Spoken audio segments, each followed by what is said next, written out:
Hello fellow woodturners and woodworkers. I'm back once again for another episode of Hooked Up on my lathe. And I've made something out of this piece before, which you've seen. It was also a staved goblet. And so I'm going to do some work on this. First thing I'm going to do is turn this into a cylinder and then start working from there to create a goblet form. As always, don't forget to read, understand, and follow all the shop safety for each tool you're going to be using. And don't forget your face and eye protection. I'm going to be using my P and N Patience and Nichols bowl gouge, or roughing gouge I should say. Roughing gouge, and just kind of roughing this into a cylinder to start out with. I have my lathe up around 1500 RPM.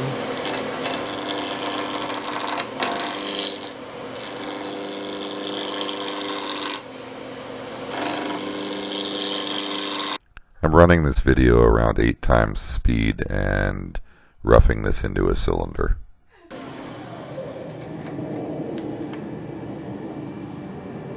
Okay, there it is. It's turned into a cylinder now.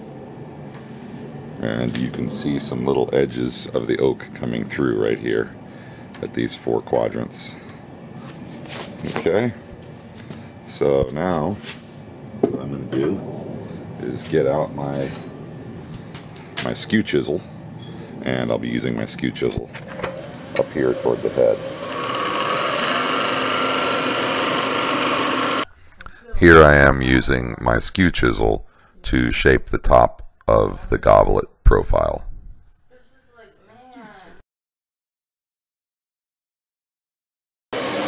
Okay, I'm switching to my Cindy Drozda Packard woodworking tool.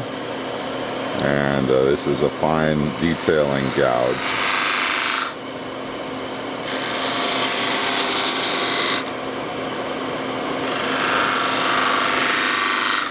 I'm using my detail gouge to define and refine the profile on the top of this goblet. This one will be similar to the one we did, but not exactly the same. I'm not trying to make a duplicate. I'm trying to make something unique.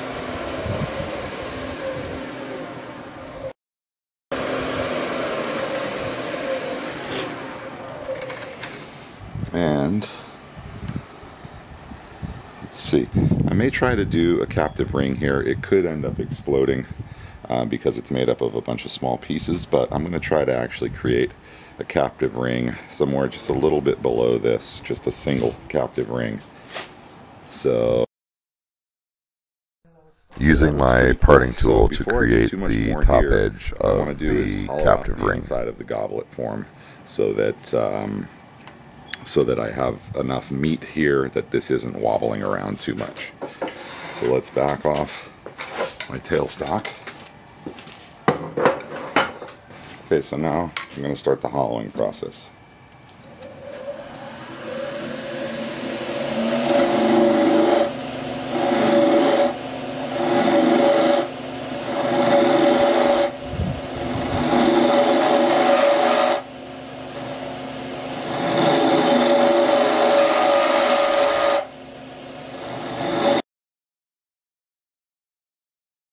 Alright, I'm hollowing out the inside of this goblet with my detail gouge.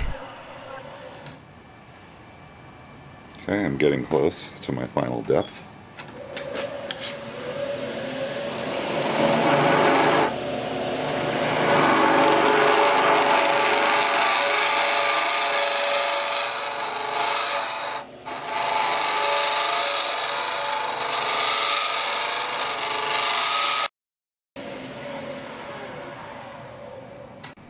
A little more hollowing and I'm almost there.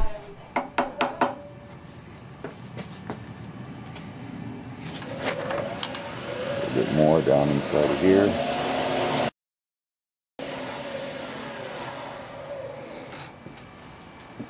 And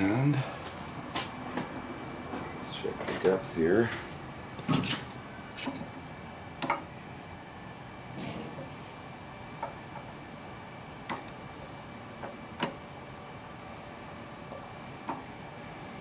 Okay, we're at 1 and 5. Always check the depth on things That's so you looking make real sure you good. don't blow through the bottom. Let me go a tiny bit deeper right in the very bottom, and I'm going to do that with my 1/2 inch by 3/16 round nose scraper.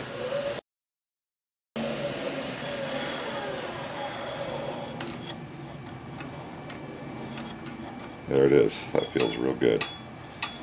Very nice. Okay, so now what I'll do is a little bit of sanding on the inside and the outside of this portion before I do any more to the stem or base of this goblet. Alright, so I have it sanded down to a 320 grit, and now I'm going to put a little bit of finish on it.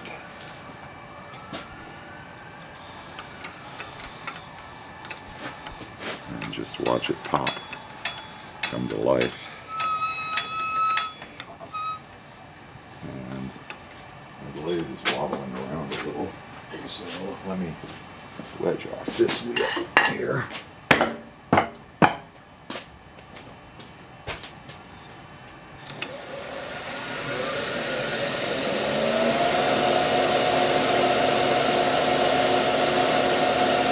I love these staved goblets because you get such interesting geometry running through them. It's really fun to see stuff pop out from the hidden geometry that's inside. And once you start creating the curves through the straight lines, you end up with these potentially very interesting shapes.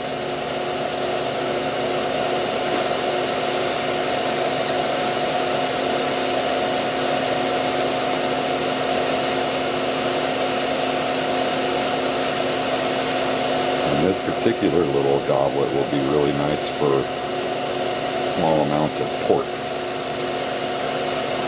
Nice little port goblet.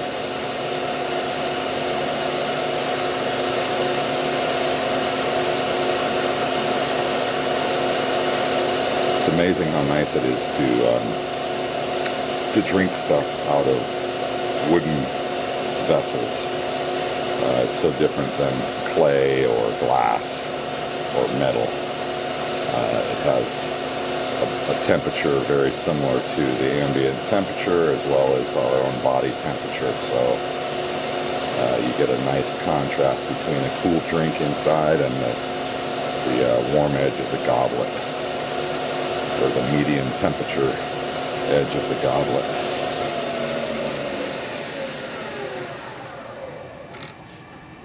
Okay, there it is. That's that part finished. We'll let that dry a little.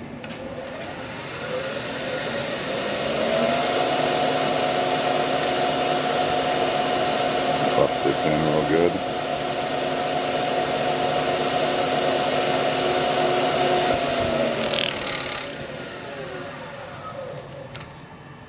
And there we go.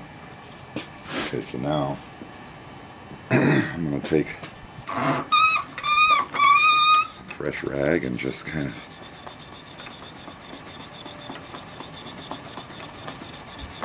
go against the pattern that I was just potentially creating, and there we go.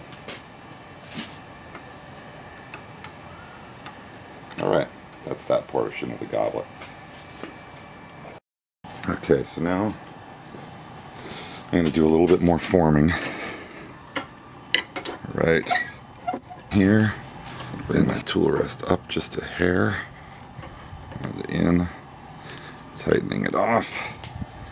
Okay, so I'm going to make the stem of this goblet a little thinner.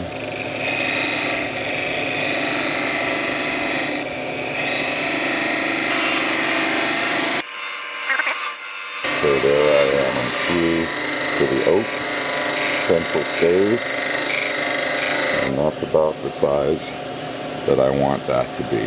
Stop it, Take a quick peek. Yeah, that looks good. Okay, so now I'm going to go about trying to create this captive ring that's a little too big for this size goblet.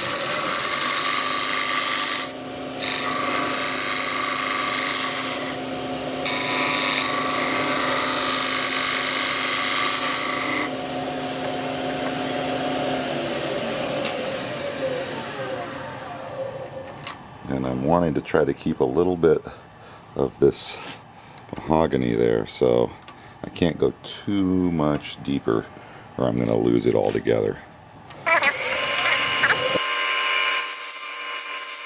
About as small as I can get that. I'd like it to be a little smaller, but I'm using my 1/4-inch square nose scraper in order to whittle away at some of this material. Mahogany here at the outside edge, and if I go, I've only got about a 1/16 of an inch left, so it could go a hair more. Yeah, I'll go just a hair more, like maybe a 30-second more. Alright, so now, coming back in with my parting tool, and this little ringlet is going to be about this size. Something like that.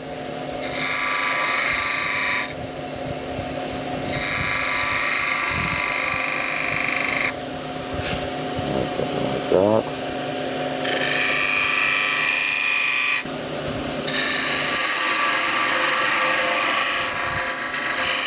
Okay. There it is. I've got my foam in. A little bit of pressure from my tailstock helping to hold the goblet stable. And now I'm going to start working on this captive ring. Just rounding off this edge a little bit.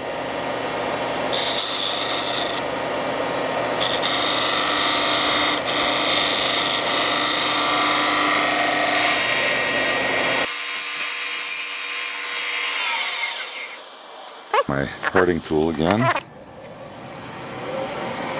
Removing a little more of this stock right here. I'm using my detail gouge here in order to shape the outside edge of the captive ring.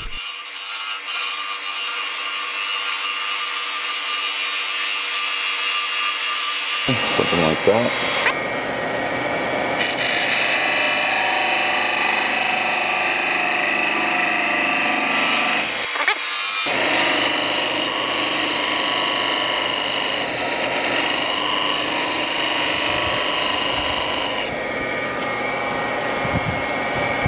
Okay, now I need to remove a little bit of this.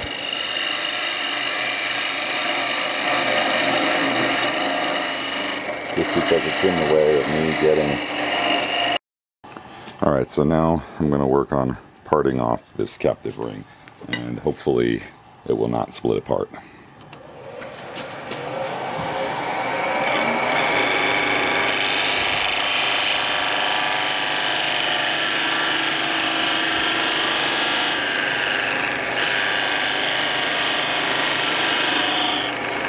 There it goes. Here it goes. It's separating right now.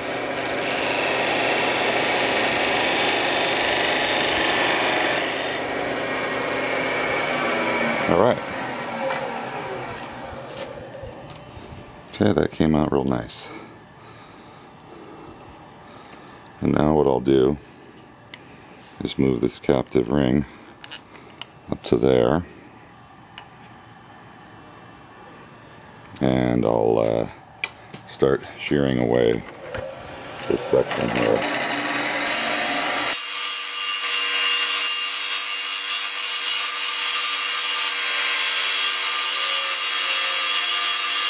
Got it blended in now.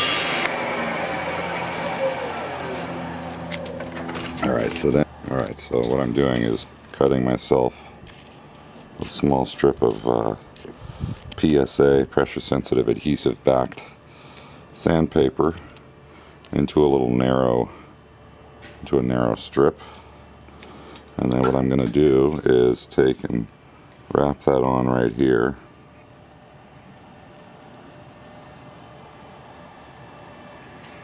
Okay, and then I'm going to put my lathe in reverse because of the way I wrapped it.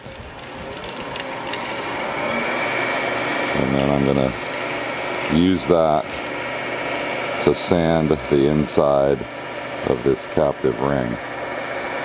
This is a very easy and efficient way of smoothing out the inside of the captive ring. And since I don't have a captive ring tool, this is a way, and even if you do have a captive ring tool, you're going to end up with a little bit of hairy wood fiber right at the spot where it gets parted. So this is just an easy way to get rid of any of that.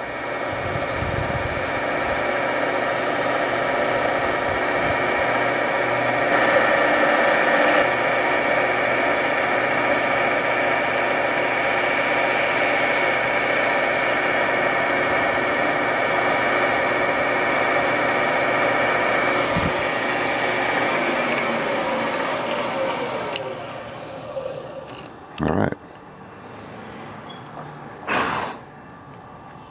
So it looks like I need to do a little bit more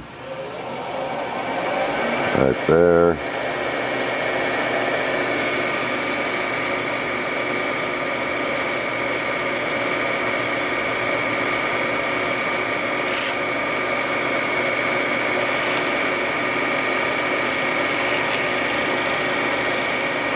Right there.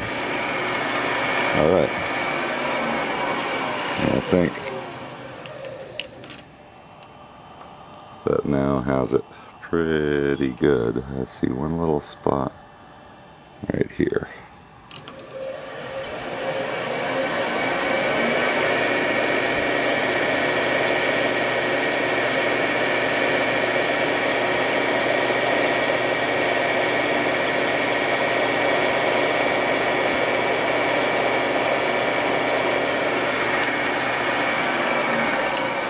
Okay, I think that's got it. Now, removing.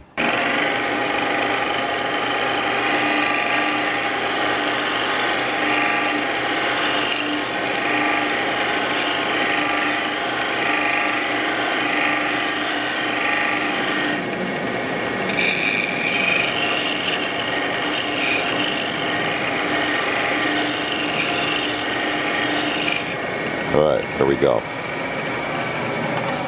So that's got my captive ring in there now.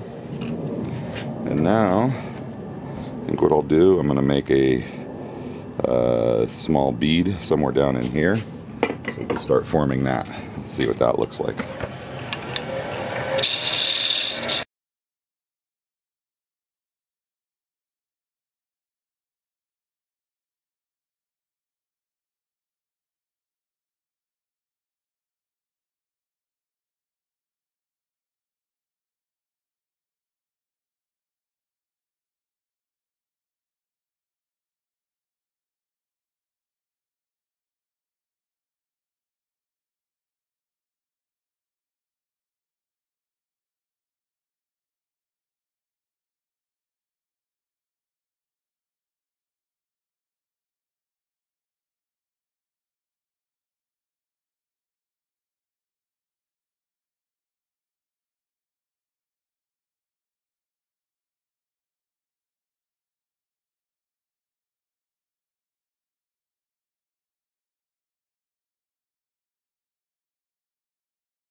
And stopping, take a look.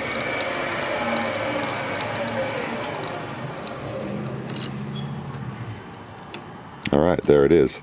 There's that cool little piece of oxidized pine right here, which is giving me outline around this little eye, this little eyelet right there.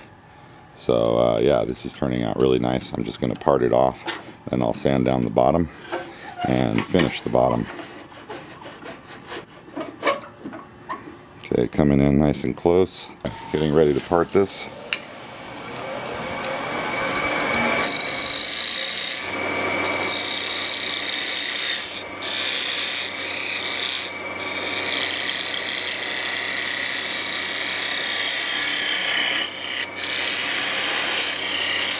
Okay, loosening my tailstock a little.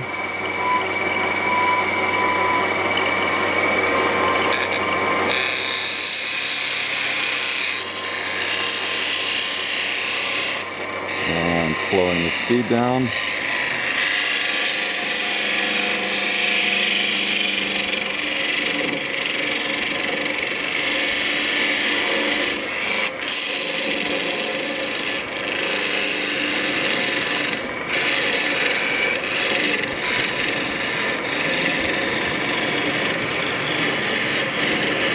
Left hand parting.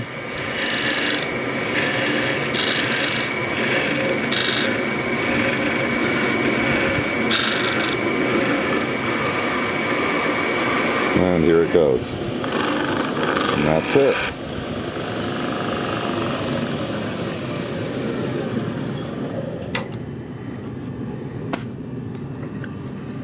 Backing off.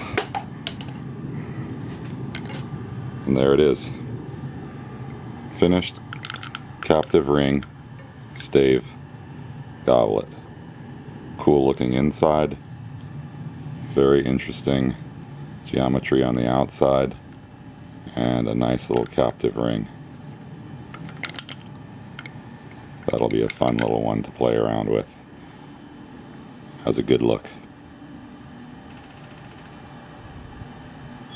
Hope you enjoyed the video, and once again, turn safe, turn smart, and have fun.